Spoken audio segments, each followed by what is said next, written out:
Hi, this is Donghao.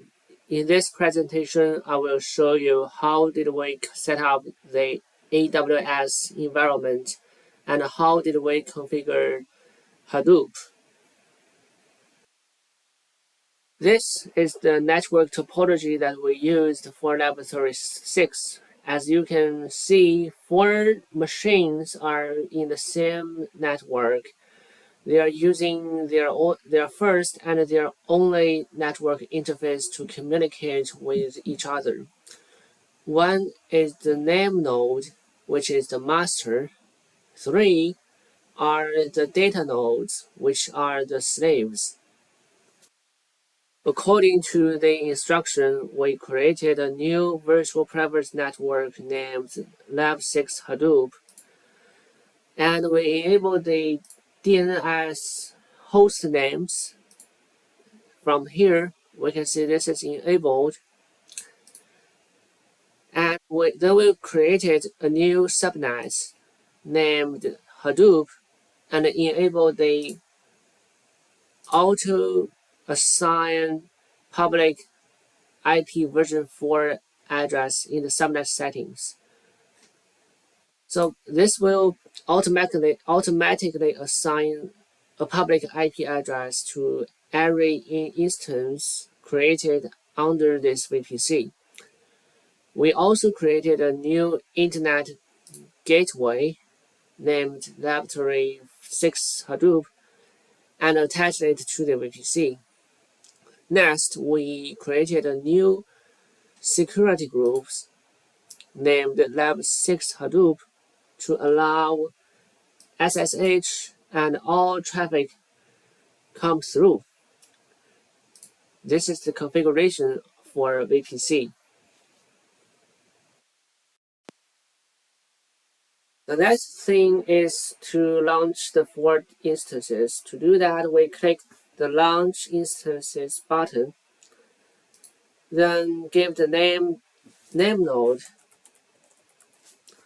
and select Move on to 1804 operating system, and select the T2 medium instance type, which has 4 GB of memory.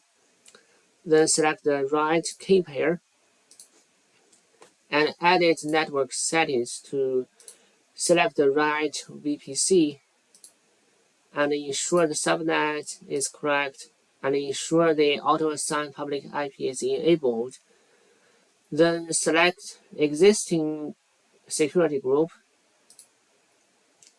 and in here we find Lab6 Hadoop.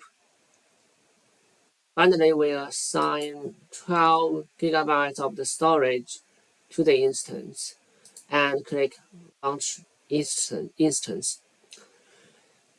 We did the same step for the 3 data nodes, and we can see here we have 4 instances running, and the public IP addresses have been automatically assigned, and we can easily connect to the four instances through SSH. Now we are going to configure the Hadoop. First, we will need to establish powerless SSH connectivity between name node and data nodes. To do that, we will run these commands on all instances to append the public key of instance to authorized key file respectively, which is this. And then we will append the public key for the name node. This is the IP address of the name node to the authorized key file of all the data nodes, so that the name node can use SSH to access the data nodes. Next, we need to install Java and Hadoop. We installed Java 8 by these commands. Notice that the default Java version for Ubuntu 18 is Java 11, so we need to specifically mention the version of the Java in the command. After this, we installed Hadoop using this command. Notice that the repository mentioned in the instruction can no longer be accessed, so instead we used a new repository to install Hadoop.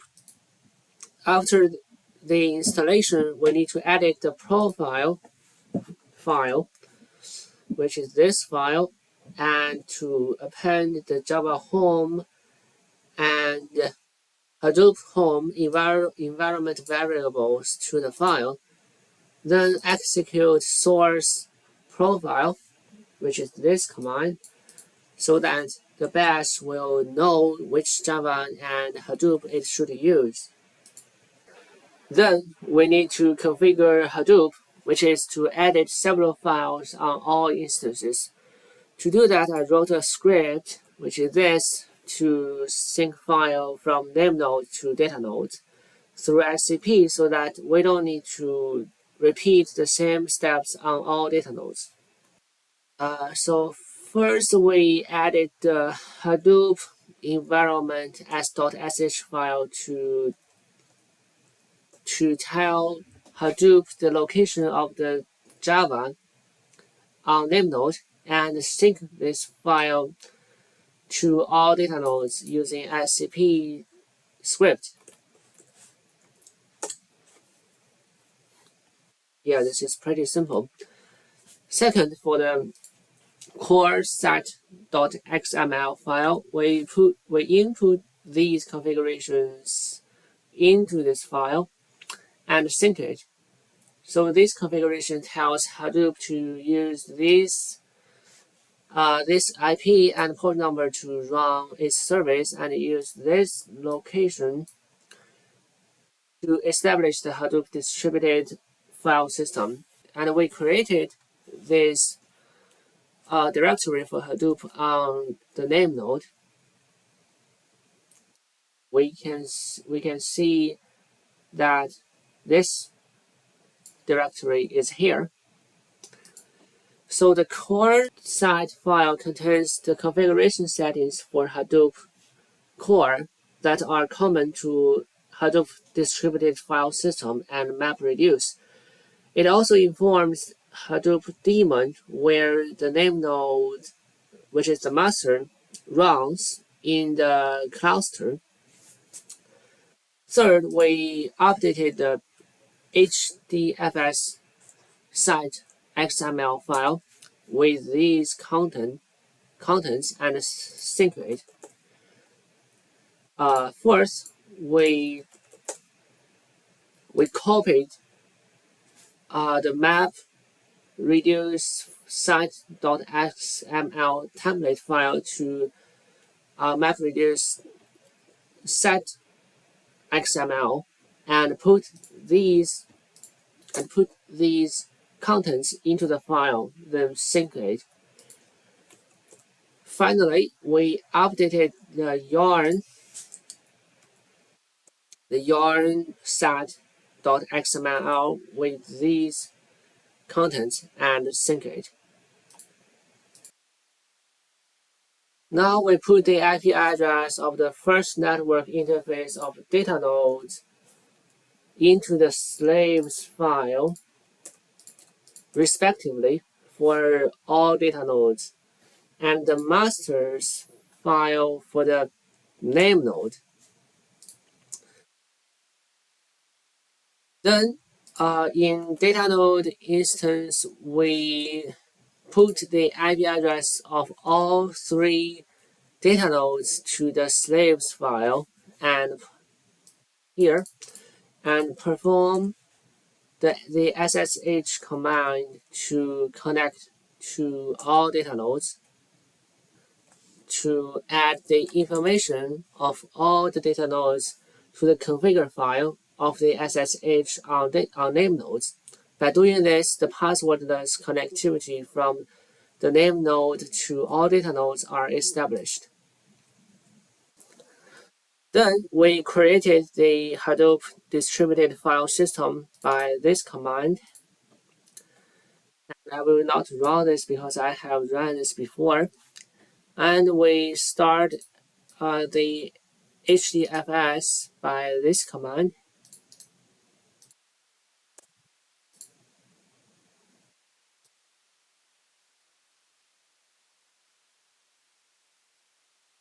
We can see that it is running, and we will start the yarn by this command. And we can see the report, see the name node and the 3 data nodes in this report. And we can see here we have 3 data nodes, 1, 2, 3. And yeah, this is next. In the name node, we are going to execute this sample program.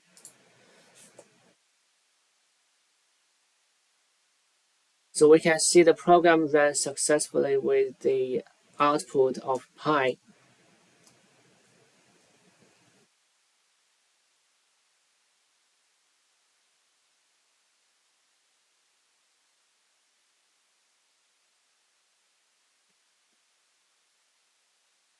Yes, it is running successfully.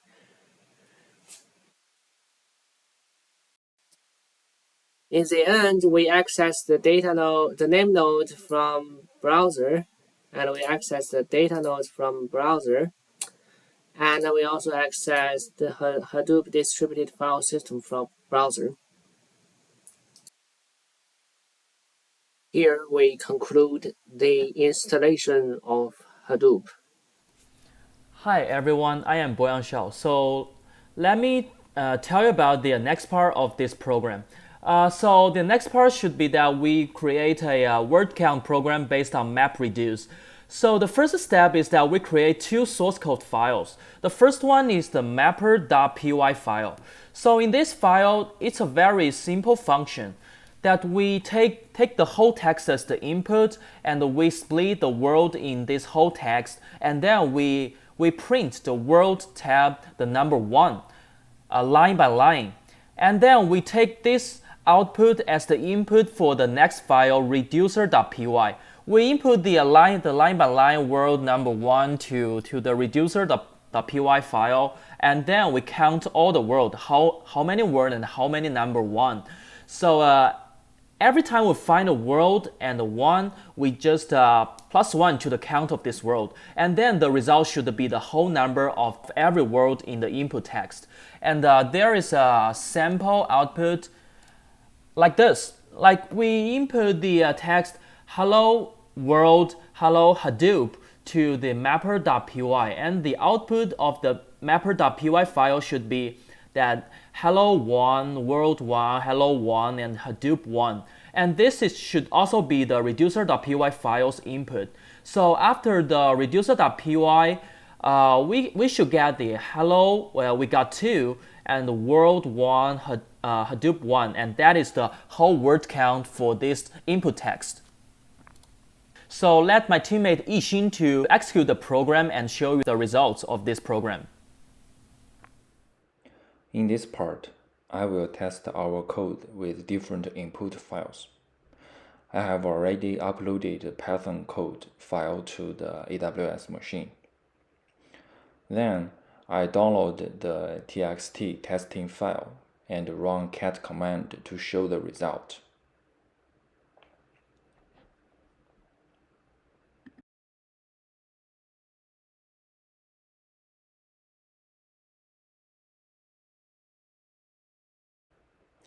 In order to test our code in real Hadoop environment, I download another 3 files to calculate the result.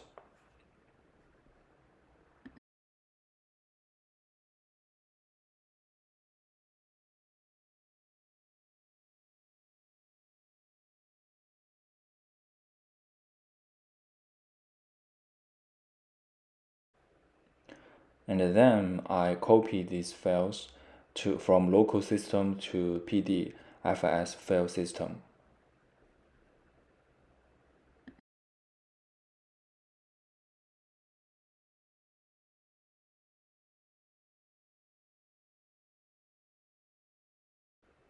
and then start the map reduce job.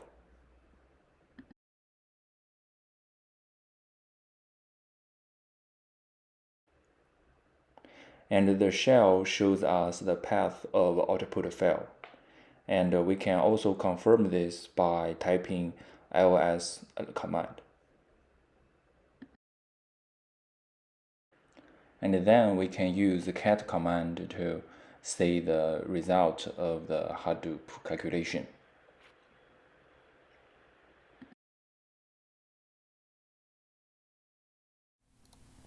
So after we can meet the minimum requirements for this program, we can add some more fancy functions to this program. So in this part, we have to add a function is that we can find the most and least frequent words in the input text. We only have to add a min count flag, a min word, and a max count flag, and a max word to the source code of the reducer.py file. And then every time we find a word in the input lines, we just compare the current word, the current count with the min count or the max count. If the current count for this word is less than the min count, we just save the current count as the min count. And we save the current word as the min word. Or if the current count is larger than the max count, then we just save the current count as the max count and save the current word as the max word. And we go through all the lines, all the words in the input, and then the final result of the min word, the max word should be the least and the most frequent words in the input text. And let Yixing to show you how this program works. And then, in order to find the most and least frequent words, I modified our Python codes, and then run the map and reduce job again.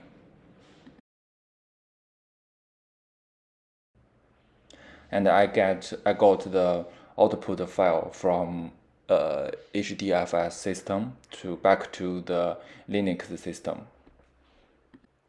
And then we can find the most and the least frequent words are listed after the normal output.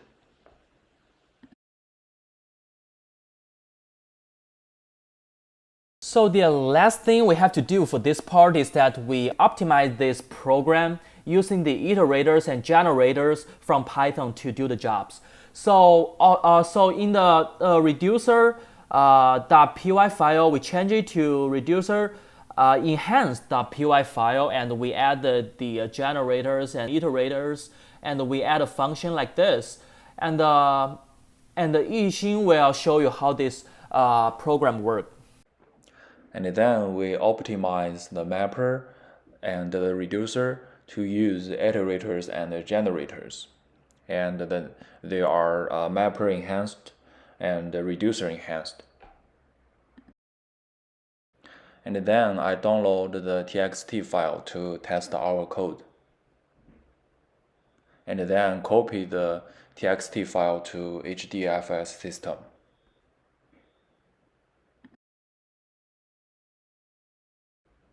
And rerun the map and reduce job with our modified code.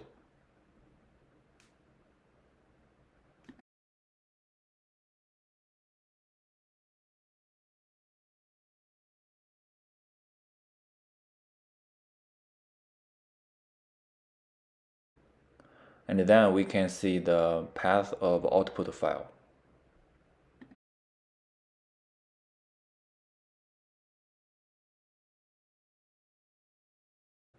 And then copy the output file from HDFS system to our local file system. And in the output file, we can see the number of occurrences of each word. And the least and most frequent words are followed by the normal output. The most frequent word is the.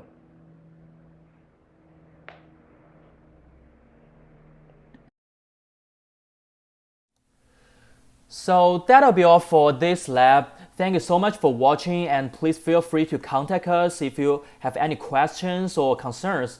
So see you in the next lab. Bye.